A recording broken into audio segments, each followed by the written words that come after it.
Good morning. Hey, everyone. We are live for our daily drop-in morning show where the Teach Better team goes live every single day, Monday through Friday at 7 a.m. Eastern to welcome you in the morning, be a brainstorming partner for things that you are thinking through, debating, and also bring you some good news, some celebration, and a little bit of wackiness. My name is Rae Heward. It's Friday, so you know I am joined by the incredible Brad Hughes. We have a lot in store for you, and we also will be recapping the entire week because on Fridays, we do a recap of all the conversation in case you've missed anything. So get ready for some fun, add some good mornings, and any questions that are top of mind in the comments. We'll do our best to get to those. Make sure you fill up your coffee because we'll start with our morning cheers. We'll be right back.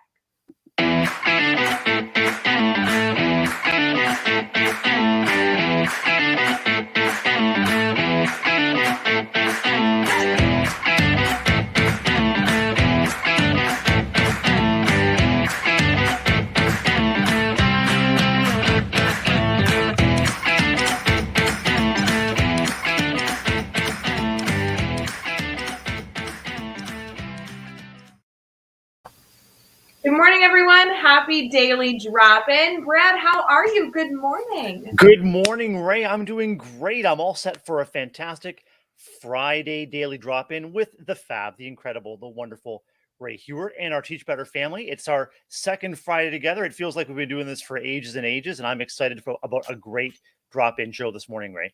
Oh my gosh, I'm so thrilled. And I knew you were ready because when you popped on with that stellar flowery button-up shirt, like you are really setting the bar high this morning, I have to tell you.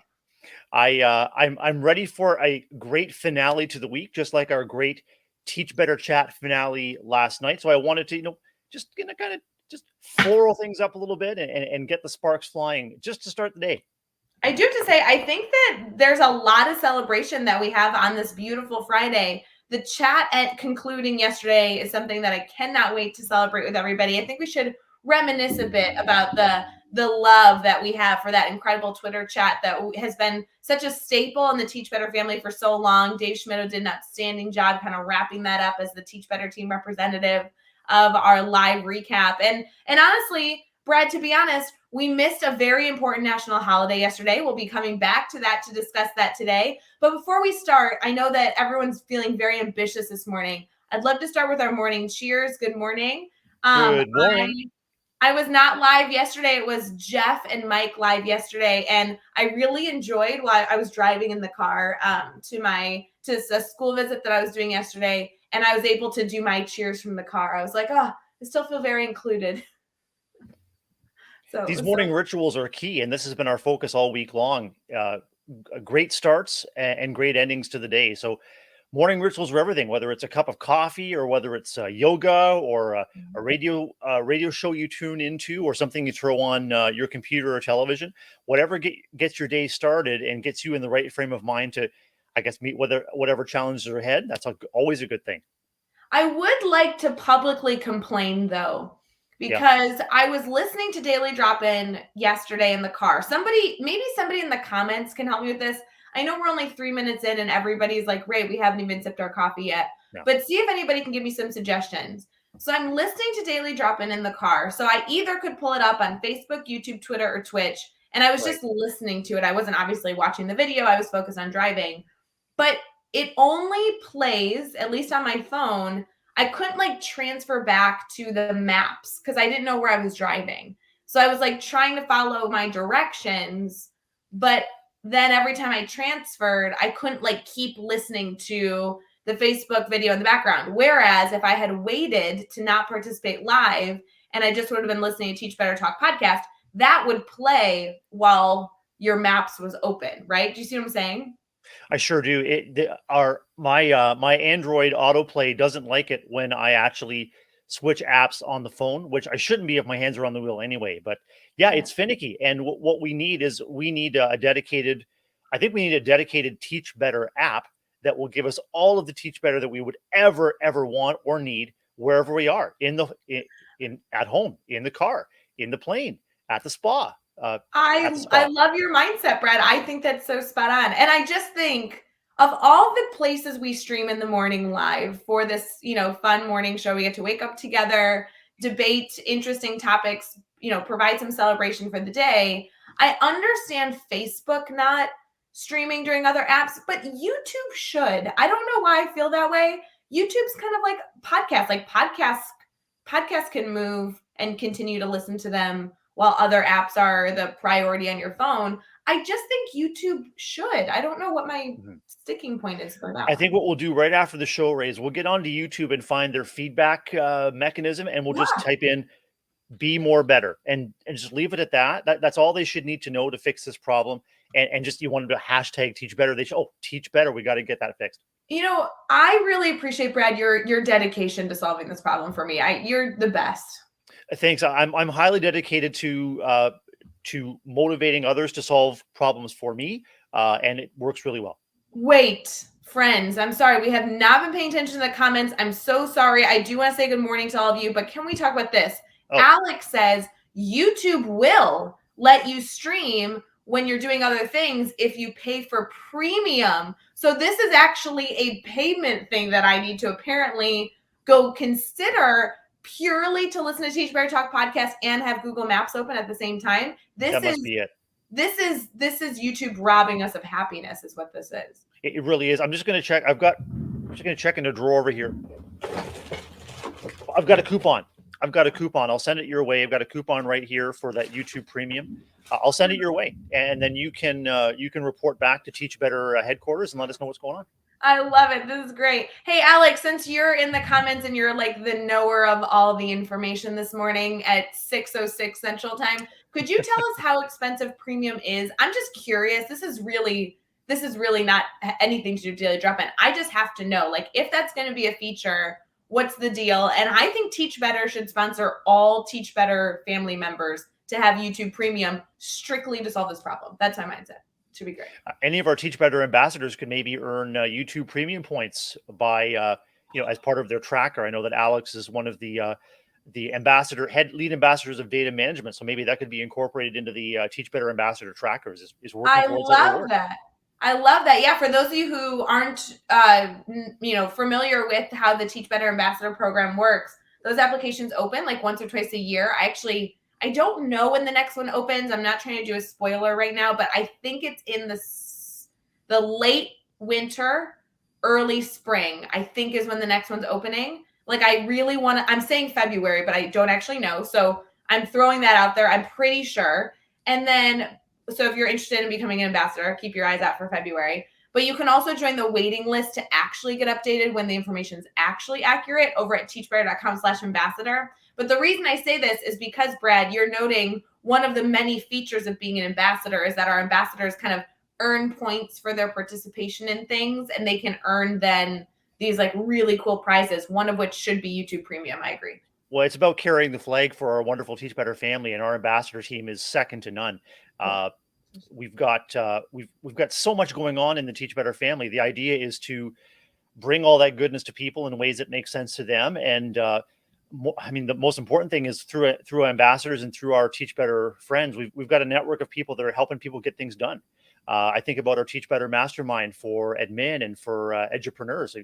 You bring your problems of practice forward, and you've got a team of colleagues, a team of friends, a team of people that are rooting for you, and they're right there, and they're available, and it's such a sweet deal. In fact, I think it's such a sweet deal, Rae. We probably need a waiting list for the waiting list because there's so much demand for all of the TB goodness. We need a waiting list to get on the waiting list, and then you'll get a notification when your waiting list has moved up to the real waiting list, and then you can move forward like that. Brad, I was in a whole slew of meetings yesterday afternoon, and one of which may have, I'm not spreading rumors, may have been focusing on 2 new masterminds coming to the Teach Better family. And we already have 2 very active masterminds right now, one specifically for administration leadership in schools. If you're a school leader and you're not a part of our admin mastermind, go join that. That's on Tuesdays. It's literally once in the morning, once in the afternoon. You kind of pick whatever works best for your schedule. So good. A phenomenal group. I know, Brad, you're very involved with that crew. We also have our Edupreneur Mastermind, which are kind of just educators coming together that, in addition to being obviously very, very dedicated educators, have kind of like side gigs that they're working on. And some of the side gigs are related to education, like they want to do coaching or provide professional development.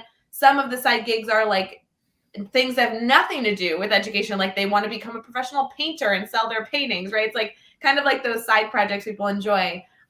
So those 2 masterminds have been fun. I heard a rumor about 2 more. So if you are in a Teach Better family group, you might enjoy some options headed your way. But Brad, we should stop spreading rumors and we should probably say good morning to people. We have a lot of people joining us in the comments. Bree is here. Good morning, Bree. I know Alex, we said good morning to. He's been helpful. Katie Miglin in the house. I got to bring her coffee yesterday morning, Brad. So nice. That was so fun. So cool. It looks like Bree is giving a shout out here. She says, Instagram live tonight to celebrate Choose Your Cheer, 6 p.m. Eastern, EduMatch Publishing. Brad, do you know any other details about that? That sounds fun. Brianne is the author of a new picture book, Choose Your Cheer. The illustrations are also incredible. Brianne, so excited and for you, so proud of you. And so that's the book launch for Choose Your Cheer, 6 p.m. Eastern. Yep. This is her 3rd children's book, I think, isn't it? I think that's right. It's 2nd or 3rd, and Bree, you can confirm. But the previews look amazing, and it's always a pleasure to celebrate these great things coming out to people from our Teach Better family. Yeah, guys, I know it's Friday afternoon or Friday morning right now. This afternoon, like 12 hours from now or 11 hours from now, head over to Instagram Live with EduMatch Publishing. We love EduMatch. Sarah Thomas, Mandy Freilich, and all the whole crew over there does great work. We have a lot of Teach Better family members, a lot of Teach Better team members that love using that publisher for their work. So shout out to Bree on that huge accomplishment, and obviously a great educational publishing team. If any of you are looking to go down that road. Lauren, good morning. Brad, are you familiar with Lauren? Not yet, but I'd love to get to know Lauren. Yeah, Lauren's wonderful. I used to teach with her in a few different capacities. She's also participated a lot in like Teach Better webinars this summer. She's an all-star, but she has the cutest little daughter. And so Brad, really go meet Lauren so you can see like some family photos because she's got an adorable family. I'm all about connecting with kids, and you find that kids take on the most incredible attributes of their parents and caregivers, and yet they become their own person. And that's part of the gift of parenthood, part of the gift of being an educator or a family member, an aunt and uncle. It's watching these little ones grow up to become the people they're going to be, sometimes because of us and sometimes in spite of us. But I look forward to getting to know Lauren and her lovely daughter. She's wonderful. And also, these people in your life that you get to kind of grow up with a little bit, right? Like not only we grew up personally, but watch them grow up. I was able to see Lauren during her student teaching year. I was able to be a part of Lauren's wedding to her wonderful husband. Now she has this gorgeous daughter. I mean, it's like so sweet to watch people just go through life, right? To celebrate in those moments. It's so fun. So always good to see you in here, Lauren. Thanks for commenting. I know Megan Wells is here, so we can officially start our Green Heart Love this morning. Brad, how would you define the perfect moment to share a green heart? Can you tell us a little bit about that? Really, anything that you see, hear, or experience that sparks that, oh, that's awesome. Just throw a green heart in there.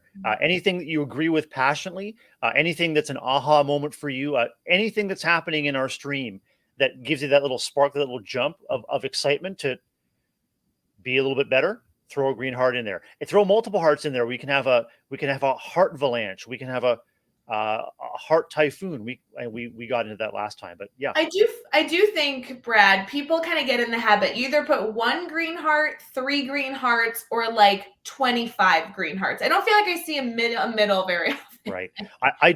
For me, I'm a little bit nitpicky. I don't like having more green hearts that spills over into the next line. I either like it to fill the first line or just have 1 or 2. So I'm a little bit, I don't know. I really love when it's like a full section of green hearts. It's like line after line after line after line. It's like, it's like kind of like it's raining, right? That really right. Is my style. I've found, and some of our family members have found gifs of or gifs of these green hearts that are actually raining. I don't think we can throw those gifs into the chat here in our StreamYard, but once you find them, you just click, and you've got raining green hearts. It's amazing. I will say that's kind of that's a part of, actually, we were going to talk about an incredible chat we had yesterday over on Twitter, kind of a culmination of a wonderful celebration of a core element of the Teach Better family that we did for a long time. Yeah. One of my favorite things during a Twitter chat when Megan Wells is participating is to try and find a different green heart GIF every week. Like for a series of months, I'd be like, oh, I used that one 3 weeks ago. I got to find something else. Just in case people are wondering, there are a copious amount of green heart gifts out there. So go enjoy, go explore. It's some good stuff. Brad, speaking of things that make us feel good and some exciting moments, celebrations when those green hearts might be used, we're going to head into some good news. You feeling ready to celebrate some good stuff? It's a perfect time. Let's do it. Let's do it.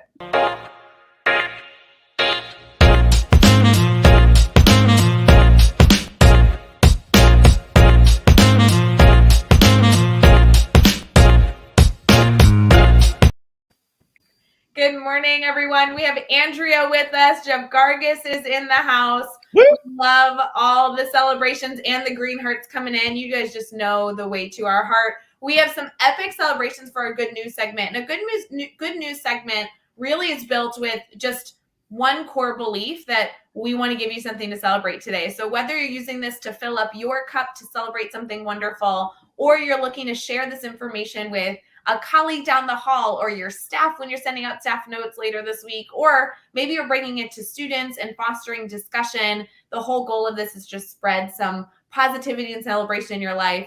Brad, I know that you have an epic good news story for us today, but if you don't mind, we're going to really quickly refer to any holidays that we have today. Rachel Jensen on the Teach Better team does a great job giving us a list. We did not celebrate a very important holiday yesterday. Right. Because I think Jeff Gargis was just so overwhelmed with emotion and excitement being live with Mike. I mean, that was such a good conversation. And they had so much that they dove into. They actually did a great job diving into the good news story segment. Yesterday, they had this really deep evaluation and reflection. So I feel like we can forgive them. But in case you missed it and you want to celebrate today, a day late, which we will forgive you because I'll be celebrating a day late, is that yesterday was National Dog Day. People were posting their dogs everywhere. Brad, did you see that? Sure did. And I think anyone who owns a dog or a pet devotee, every day is National Dog Day in our house. I mean, our household really is a timetable around our dog's needs, not the other way around. And so, Rae, I know you've got 2 dogs at home. How did you guys celebrate? You know, I don't feel like we did a good enough job celebrating. We did go on a very long walk yesterday, but I don't know that that's gonna do it. So I think today is gonna be a day late celebration. Me and the Mutts hanging out and doing something special. I was hoping in a perfect world to be able to bring them to the beach this weekend. So maybe that will be our celebration. What about you, Brad? We're heading to the beach this weekend, and fortunately we do most weekends along with Charlie, our dog, and so there'll be long walks. There'll be what we call swimmies. Charlie will go down to the lake and take a paddle. And it's a great spot because Charlie can let us know where he wants to walk, and there's lots of different routes for us to go in the forest, in the woods, along the cottage road. There's lots for us to do.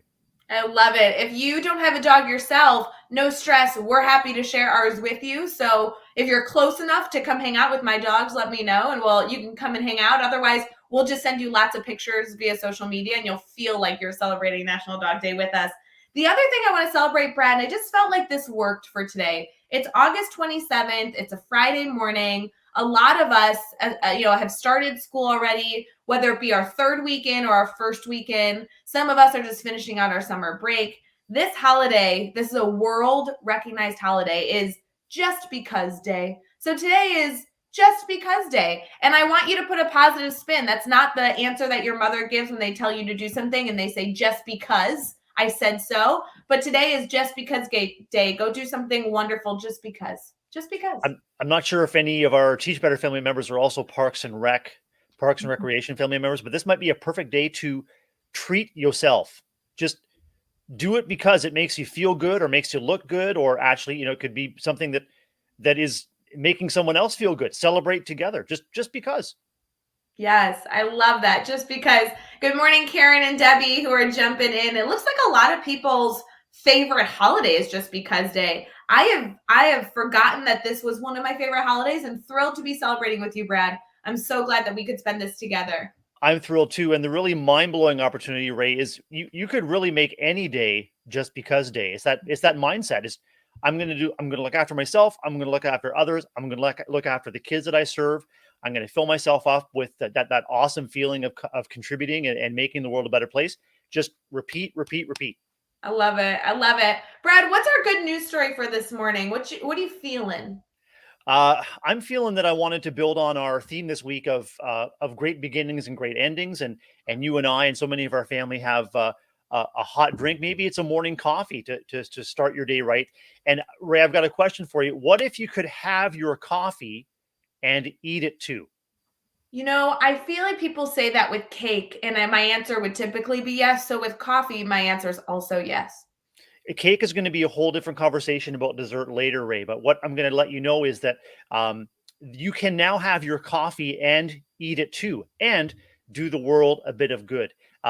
This comes from goodnewsnetwork.org, and I will make sure that the link is in our comments later for people to check this out. But Manchester City, the reigning champions of the English Premier League of football, I know, yep, Man City. Yep. fantastic. Well, you're going to love Man City just a little bit more because now they're offering edible coffee and teacups at their stadium as a way to eliminate tons and tons of landfill waste of disposable cups. So you can have your coffee in a wafer cup. It's made by a Scottish company called BioBite. It's 100 calories. It's in the shape of a cup. It's kind of like an ice cream cone with a flat bottom. And it's the cup's not only fully recyclable, but it's absolutely delicious. With the coffee soaking into the biscuit, and it's a good deal. Brad, you are adding a whole new element to this because originally you said Man City, and I will publicly say that I don't like that team. I'm a Tottenham fan. But Okay. if we're going to get into providing me not only a great cup of coffee, but also the opportunity to eat my cup like I would an ice cream cone, which is a great analogy right there. Holy cow, I love a good ice cream cone. So that's like a snack and a beverage and a pick-me-up all in one. Rae, what comes to mind for you in terms of, okay, what problems could come up if you're pouring a hot coffee into, like, basically what comes up for you? So that was actually my question, Yeah. because if you said an ice cream cone, I was thinking through, I'm like, oh, that works because the ice cream is cold, it melts slowly. I don't quite feel as confident pouring a hot cup of coffee into a cone, but I guess I assume that somebody's done the research. The Scottish company must feel very confident about their product. Does it give any detail about that? It sure does. And they've done their research, Rae, and they've made it dovetail beautifully into football culture. So even though the wafer is much like an ice cream cone, the cup stays leak proof for 12 hours. What? Wait, did you say 12 hours? 12 hours. And even more amazingly, it stays crunchy for a full 45 minutes, which is exactly and always one half the duration of a football match. So you can get a cuppa in your edible cup, and then you can get a second one at halftime. And even if you have the last bite just before the half, it'll still be crunchy. Wait, that is insane. Right. This changes, so I appreciate this is at a soccer match. When do we get these for teachers? I feel like teachers need morning pick-me-ups of a great cup of coffee and a crunchy, because most educators don't drink their coffee all in one sitting. They're goofing around. We always joke with educators that we're drinking cold coffee because we've gotten so distracted from our morning. I think that this is the right way, that we need to change our coffee methods. I would be happy, very happy, on behalf of the Teach Better team to reach out to BioBite in Scotland to ask about A, how soon can we get these cups into the hands of our friends in North America? And B, can we get Teach Better branding on the side of the cup? My only worry is that the wafer would be so delicious, Rae, that I'd probably take a bite into it too soon, and then I'd have coffee all over me. So I guess I'd have to learn restraint, maybe a little bit of delicacy. That's not my norm. So anyway, check that out. Soccer fans can now eat their coffee cups on Good News Network, and I'll make sure that link is posted back to the comments here on Facebook.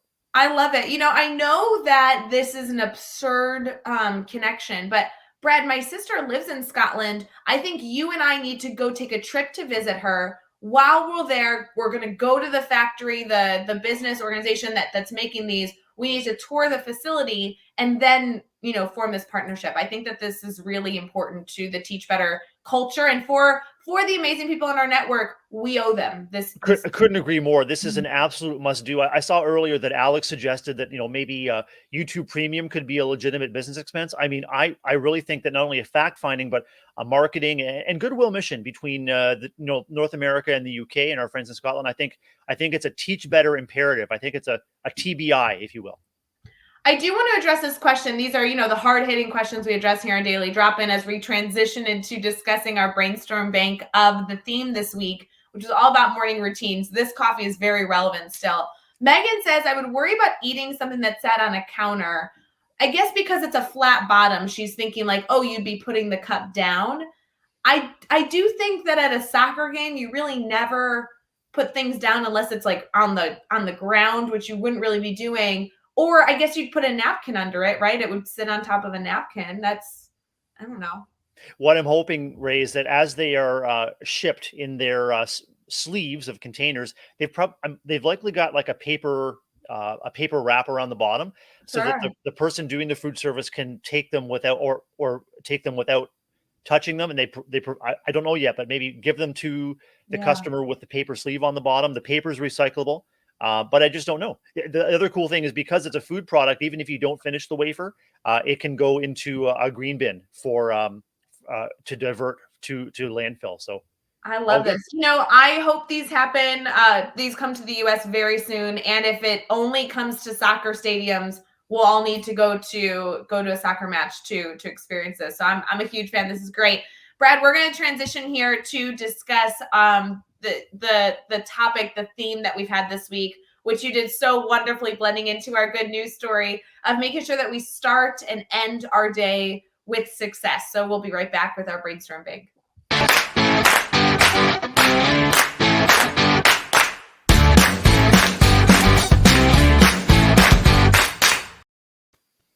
All right, you guys know how this works. We take an intentional moment every single day for our daily drop-in, obviously to share some laughs and share some good news with you, but really to ask you if you need anything. And I know that sounds so silly, but we really want to be intentional with saying that we're not only starting your morning off with some feel good, some laughs, some family time, a good morning cheers, but also as an educator, we know that you are so dedicated to supporting the students in your classroom, solving so many different problems in education. We'd love to be your brainstorming partner. So you obviously can share your questions, your comments, your concerns in the chat when we're live. We do our best to answer those. You can also head to teachbetter.com/brainstormbank or teachbetter.com/dailydropin and submit your questions there. That way, if you had something that pops into your mind in the middle of the day, you don't have to remember it all the way until the following morning. You can just dump it in there and we can be here to support you. Brad, we have been focusing this entire week on routines. And while I love the coffee suggestion, I am dying to know, do you have a routine that you start and end your day with? Do you only have one routine? How does that work for you? I'm embarrassed to tell you that my morning routine usually involves ignoring the alarm. But not on Friday mornings for daily drop-in, I'll tell you. When that alarm goes off, boom, I'm up and sort of at them. But my morning routine includes listening to news radio, your typical shower and dress, a cup of coffee. My wife Jennifer walks our dog early in the morning, 5:30 daily, and between 5:30 and 6, I'm up and hopefully for a good day, I've got the coffee ready when she returns, and we have a chat and a visit before we each kind of go our separate ways to get ready for the day, and then kind of repeat at the start of the school day. The moment you walk in is your first opportunity to kind of set your own intention for the day, and then as I start to meet my staff members and colleagues at the school, it's a way for you to engage with them positively, enthusiastic, to help set the intention for their day. It also gives you an opportunity when you walk in the building to see how you might serve others and how you might support their work. And that's a key question I often ask that important second question that our friend Martin Silverman talks about. After figuring out how are you, what's up with you this morning, I often ask, how can I support your work today? And then just pause and wait. And then if you don't get an answer, you can say, oh, no, really, like, how can I support your work today? What do you need? How can I help? And just, that's what Teach Better is all about too. Just keep that cycle going. What do you need? How can we help? It's so funny, Brad. We've been discussing all week this theme, and there's been something that came up right away on Monday. It's kind of trickled throughout the week, this concept of not only starting and ending your day, but starting and ending your work day, and those actually being separate intentional moments and how they do flow into one another. Lindsay Titus on Tuesday did a great job discussing how you end your evening, before you go to sleep, kind of like setting up your morning the next morning. But even just in your evaluation there, you're talking about two different routines. One is having a wonderful morning with your family, getting started, having some visiting time before you both head to your planned activities for the day. But then also, kind of walking in with intention to your school day, saying good morning to everyone that you interact with. And then that second question, which you've discussed on live or before with Daily Drop-In, discussing what's that second question that you're going to ask somebody that's actually going to get to, some meat and potatoes of your conversation. And support being the focus is a wonderful driver. I've heard you say it's, you can help me fill in the blanks, but something about fluff. Fluff ain't enough. Fluff ain't enough. And so in our busy lives, with our headspace filled with, well, I've got to do this first, then next, finally, it's easy to let the fluff be enough. Just making eye contact and smiling and moving on with your day. It's a start. But when you can start your day with the intention of connecting, and it's intentional, and we're so busy, we have to strive even to make an extra 5-10 seconds of connection with someone. We have to be able to pause, relax our body, take a deep breath, let people we interact with know that we're there for them in that moment. We're not just, they're not just zooming by as we make our way to our classroom or our office or wherever it is. But it's all about intention, and it's all about also communicating when you might need something from someone to start your day. Maybe you're walking in with a little bit less energy than you're used to, or maybe you're walking in with a problem of practice or something difficult that you have to take on. We're better together. And so if you're able to connect with a trusted colleague or a friend or a family member about what you're facing, you can seek some reassurance, you can seek some strategies, but above all, what you're seeking is reassurance that you've got this. There's so much about our working lives as educators that's incredibly stressful, and those stresses can certainly compound and kind of immobilize you. So, talk about start. You can't even start because you're going down rabbit holes of all of the different things, all of the different challenges that you may encounter. And I've been through that myself a number of times. And so you want to seek the reassurance that you've got this.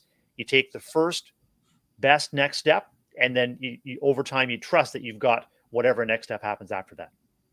Yeah, Brad, I couldn't agree more with that. And I think there's some supports that you can put in to ensure that happens as consistently as possible. I mean, your concept of asking the second question of how can I support your day today, it is a perfect example. In the school that I previously worked in, we used to have, and I was there yesterday morning, and we were able to kind of have this moment together, but we used to start with like pod morning meetings, and it really wasn't like a real thing, but it became a real thing. And it was so fun to do it again yesterday, where the school building that we were in kind of has these pods of classrooms, these group of classrooms with then a community space in the middle.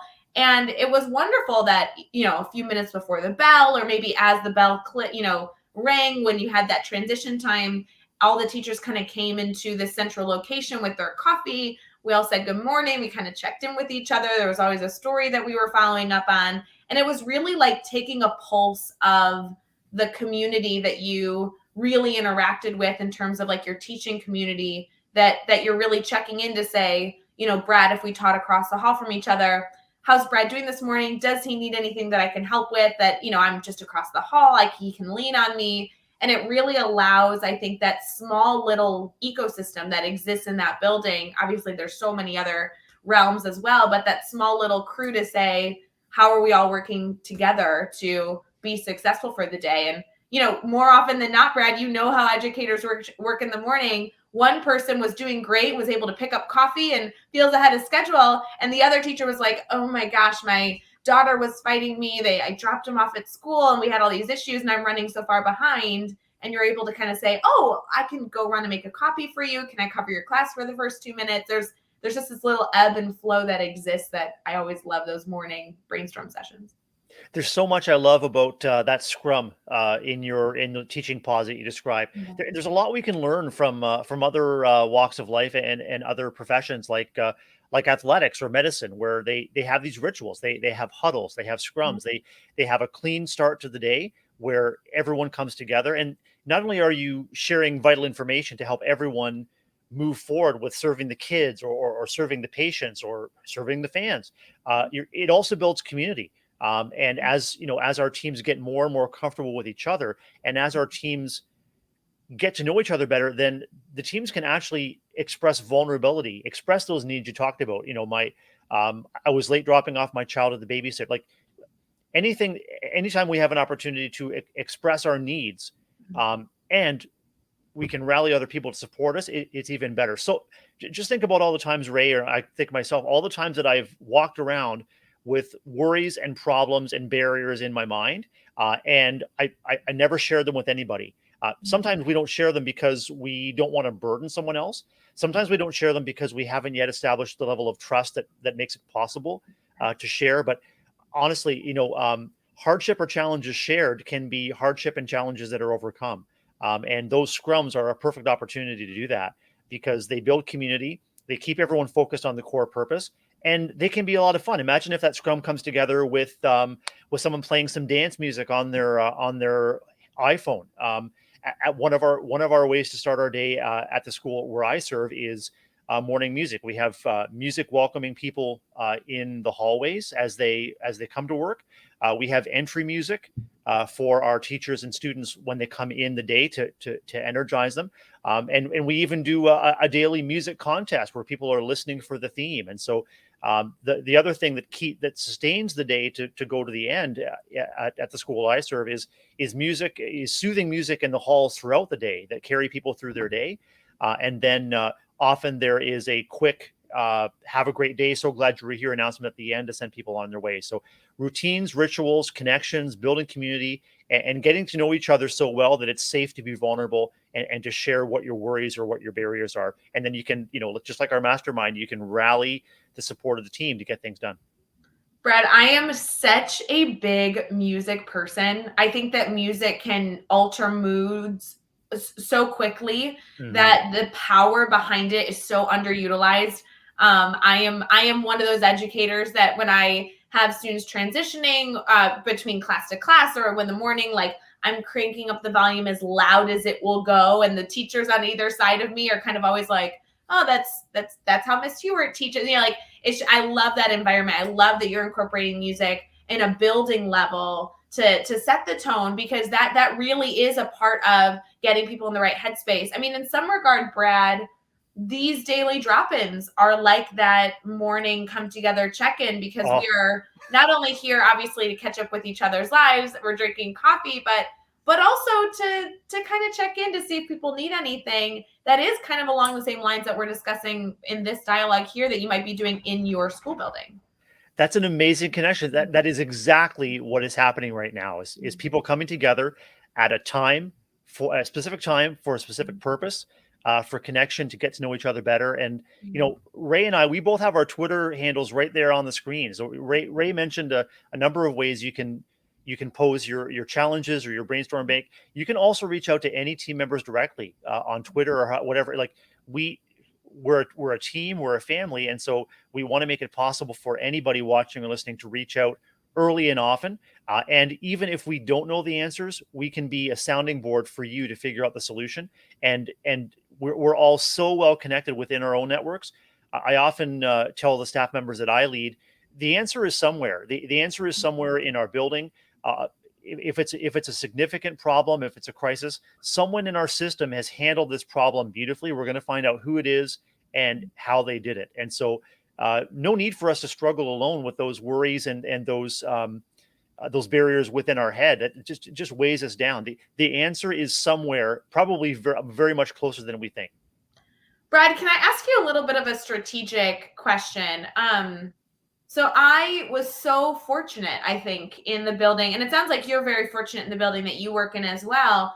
Every building has pros and cons. Every building has things that need improvement, that aren't as great as we'd like, and things that we so appreciate and admire. And something that I just appreciate and admire specifically about Evans Junior High is that the staff that I worked with day in, day out really had a mindset where they wanted to do what was right for students. And I think it's amazing that you can get people together that all share that mindset, because no matter what happens then, you know you're going to be okay. But that mindset really did allow for these morning meetings to occur because people truly cared about each other. They had a common interest in wanting to see this occur. So it happened. If you're right now listening and you're in a building that has those long, typical school hallways, and people don't have that same back and forth collaboration or space where they're like fostering community in the morning, is there any way or any suggestions that you have, Brad, to like start that maybe that nature? And I don't think it's going to happen overnight. Like one time is not going to change the world, but is there anything that somebody could start doing to try and foster this type of morning structure? I sure do. It reminds me of the snowball running downhill. Starts with a snowflake, and as it picks up momentum, it grows and grows and grows. And so one strategy is it's simple. Just start. Make it your intention to connect positively with a colleague, and find out how they're doing.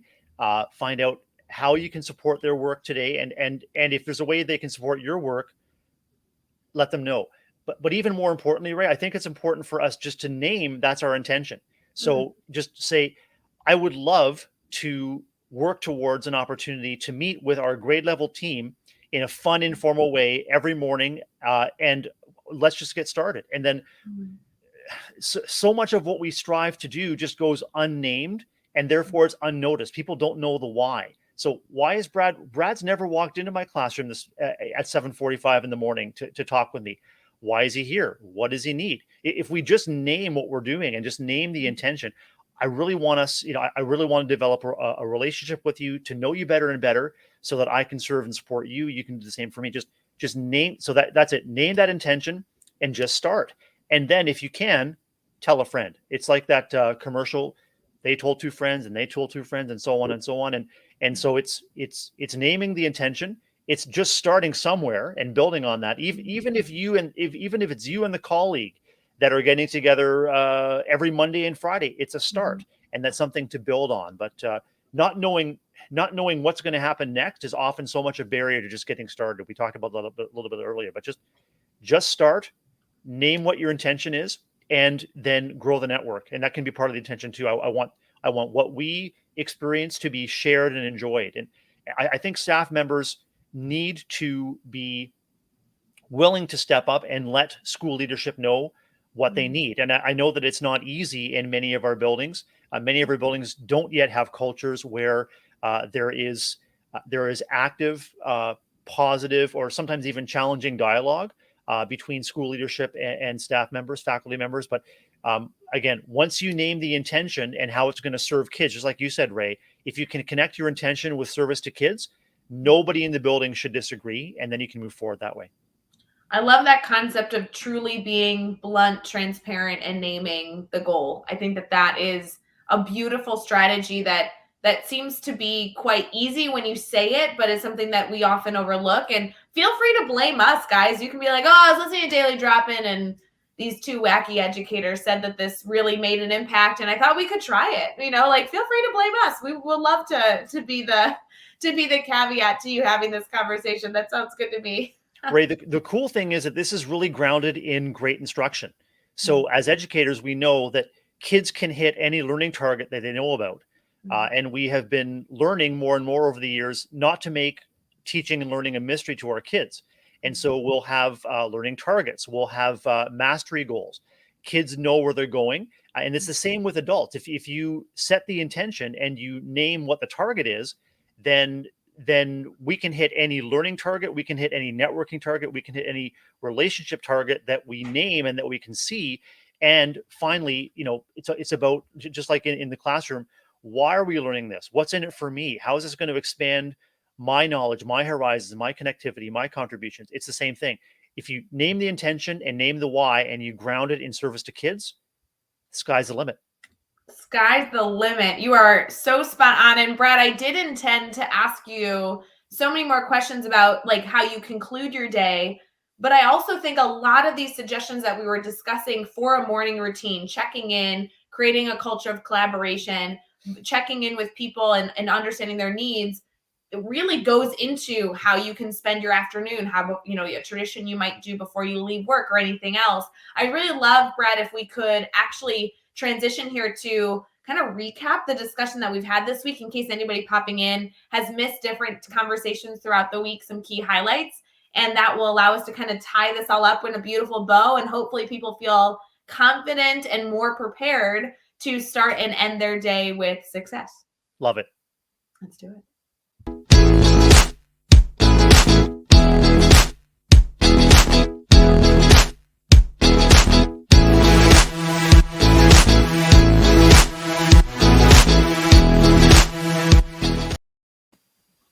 I do just say, Brad, we have a lot of discussions like throughout the week of which like little commercial segment everybody likes best. That by far is my favorite one. I think it's really remarkable too, Ray. You haven't mentioned this to the audience, but the session musicians that are jamming for each of those transitions, they're actually in your office right now. Yep, and right I really think I don't know how you do it. I mean, I know that our production staff does an amazing job on the video transitions, but live session musician transition music every day. Yeah. And they have to get here really so early, Brad. I mean, we start every single morning at 7 a.m. Eastern. I mean, they are here setting up, dedicated to the work. So yes, we appreciate not only the live band, but our epic production team. As we think through like recapping the week, I know, Brad, you've been able to tune in all week as well.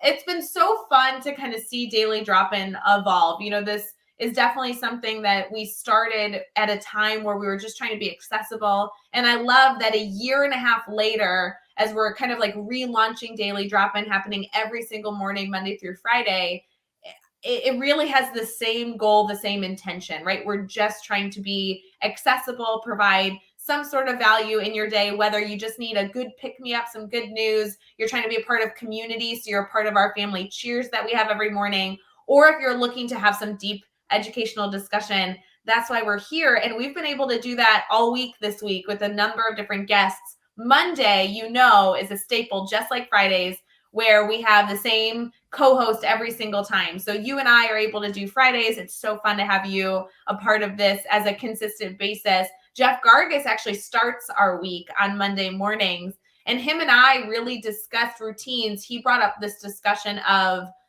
ending your workday being different than ending your evening, which was not something that I had really thought much of, but it's been a theme all week. This concept of not only ending your day with success, but ending your work day with success whenever that occurs throughout your time. I'm not sure if you're able to tune into that one, Brad, but the discussion really allowed us to kind of find appropriate transitions throughout our day and being intentional with those transitions.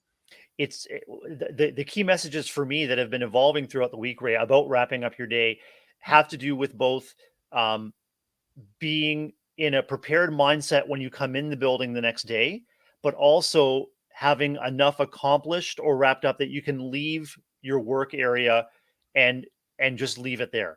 And so it allows you to move forward in two ways. One is with the confidence that you'll know how to begin the next day, which is about setting intention, but also that for the most part, even in spite of how connected we are with devices and computers and email, we can walk away.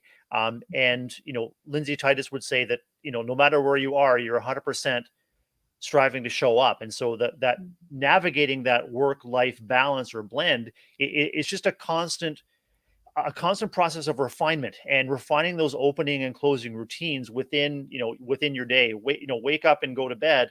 Within there, there's your work life and your workspace and work mindset, but constantly refining and not beating yourself up if you feel that you're staying too late or leaving too early or up too late, or like just, every day is a new opportunity for you to refine what you do for more success for you and ultimately more success for your kids and your family.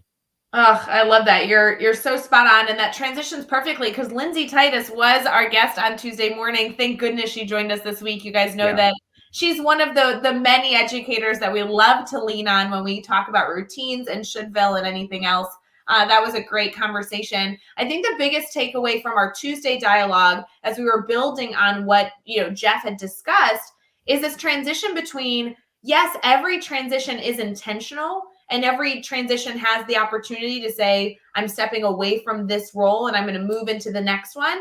But also that as we transition, we can set up the one that we're heading to next throughout that time. So, a lot of her focus was, yes, my ending routine to end and conclude my day before I head to bed is actually prepping me to have success in the morning when I begin that next routine. And I thought that flow, we talked about flow a lot, was a beautiful discussion around how your day, while maybe broken up into segments, actually moves with some fluidity from one life focus to another.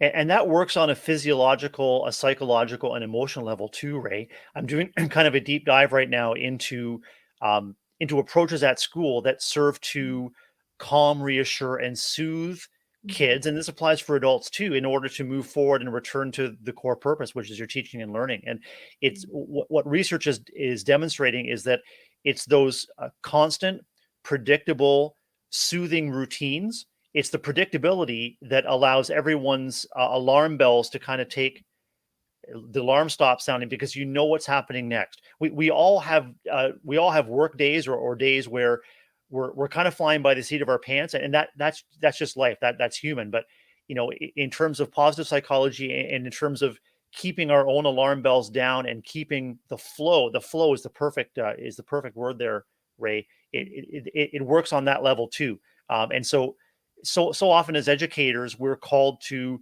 share our calm with our kids who may be naturally excitable or excited, and we want to keep the core purpose. So finding our calm means that we're confident in our routines. When we're confident in our routines, the children we serve will be too. And it's actually something that you can feel, like where our attitudes and our emotional states harmonize with others around us. If we're frantic and not sure what's happening next, the people around us sure will be too. Absolutely. I think that mindset, that approach really is going to allow us to find the right flow in our individual routines. I love this theme that we're able to talk through. Wednesday, actually, we added a few other layers. Dr. Brian Zwemke joined us.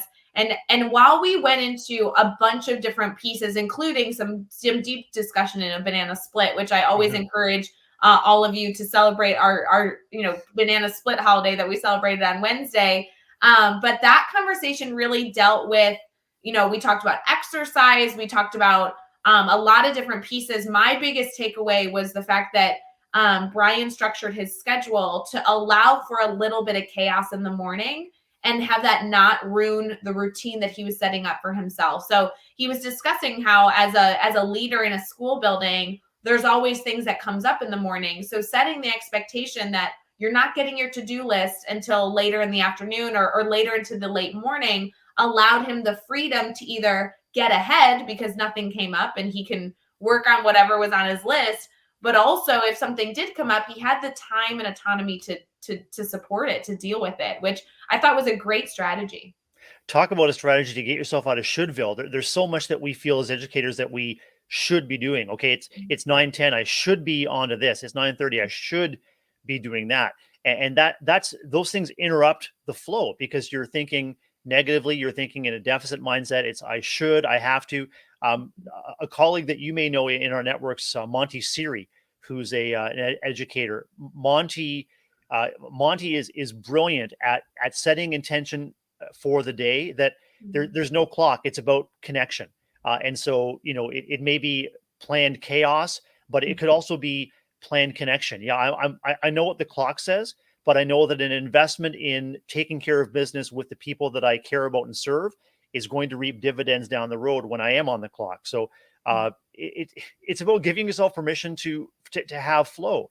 And often we may have rigid timetables where a teacher is arriving in your room or your kids are leaving, but no matter what happens, again, as Lindsay would say, there's 100% opportunity in every moment of every day to be authentically you, and to allow the kids that you serve to do the same. Oh, so true. This conversation continued all week long. Obviously, Jeff and Mike had a great conversation yesterday. You and I have been able to add to that conversation. It's been so fun to be able to focus on routines. We're kind of transitioning next week into not only routines from the beginning and end of your day, but actually routines within the actual classroom. We're going to be focusing on your learning environment and building the right space to not only support you as an educator, but you and your students in their learning progression. So I'm excited to discuss physical space, not only with COVID restrictions, which we know many, many educators are problem solving through, but even with the restrictions before us, even with the hurdles before us, how can we set up our physical space for success? I'm excited to dive into that. We have a lot of guests joining us next week to actually go deeper into that discussion, some of which obviously will be Jeff joining us on Mondays. You know that's typical. Looks like we have Claude Larson joining us on Tuesday. Dustin Stats is joining us on Wednesday. Thursday is the one and only Carly Spina. You know that she's going to have so many different perspectives to share. And then obviously Friday is closing it out with you and I again every single Friday morning, discussing that physical space and the environment we set up for learning with our students. So Brad, I cannot wait to get into that. Is there any kind of final bow that you can challenge our listeners with as they enter into their Fridays, they enter into their weekend, things that they can keep in mind to continue the theme of routines being successful in the structures of their day? Any call to action they can think through this weekend that you have for them? Yeah, Ray, thanks. And for me, it's just about paying attention to what you're experiencing as you start your day, whether it's your day in your home or your day at your workplace. Pay attention to how you're ending your day in your workplace and ending your day at home. You might want to journal. You might want to take notes or jot down what's working for you, or what do you wish was different. It shouldn't stop you in your tracks and say, I should not. It can be, I want to make this small refinement, and leverage the power of our networks within your building, within your home, your loved ones especially, or within our Teach Better family. Pay attention, commit to small changes that make bigger differences for you cumulatively, and leverage your networks. I love it, Brad. Thank you so much for joining our daily drop-in this morning. I love being able to kick off our Friday mornings, talking chat with you and hanging out. We'll be back next week, Monday through Friday, 7 a.m. Eastern, over on Facebook, YouTube, Twitter, and Twitch. Obviously, after we're live, it also becomes an episode of Teach Better Talk podcast, so you can listen there as well. Brad, thank you so much. I hope you have a wonderful rest of your day and an incredible weekend ahead of you. I wish the same for you, Ray. And just like you've noted, this is an amazing start to my day, whether I'm co-hosting with you or listening or watching along. It's an amazing start. And the real takeaway for me is the daily drop-in is just like that connective team ritual that we talked about. I'm really glad that we explored that connection today. And I can't wait to see what the next week's going to bring here on the DDI. All right, guys, we appreciate you. Happy daily drop-in. Good morning. We hope you enjoy the last sip of your coffee. I have a little bit more than a sip left. I did not drink enough coffee during daily drop-in, so I'm going to go catch up. But we hope that you have an incredible day. Please let us know if you need anything. Bye, guys.